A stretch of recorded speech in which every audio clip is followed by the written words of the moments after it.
À quoi ça sert? Ça veut dire quoi ça? Pourquoi c'est comme ça? C'est où? C'est qui lui? Un jour, une question. Comment se prépare-t-on à la crue du siècle à Paris?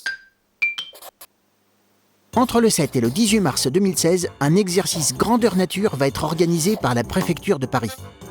Selon un scénario connu uniquement des organisateurs, des alertes météo seront diffusées, des routes, des stations de métro et des parkings souterrains seront fermés. Le but? Vérifier que le dispositif d'intervention est prêt à protéger les habitants, si une crue exceptionnelle de la Seine se produisait. Mais pourquoi redoute-t-on une crue du siècle à Paris? Les crues sont des phénomènes naturels qui font partie de la vie des cours d'eau. Sous l'effet de fortes pluies, les rivières gonflent et sortent de leur lit, provoquant des inondations et de gros dégâts. La dernière crue exceptionnelle à Paris remonte à janvier 1910. Pendant 7 semaines, la Seine a recouvert des quartiers de la capitale et des villes des alentours. Le 28 janvier 1910, le plus haut niveau de la Seine alors mesuré sur l'échelle du pont d'Austerlitz était de 8,62 mètres, un record. Selon la tradition parisienne, la montée des eaux de la Seine se mesure aussi grâce à la statue du zouave du pont de l'Alma.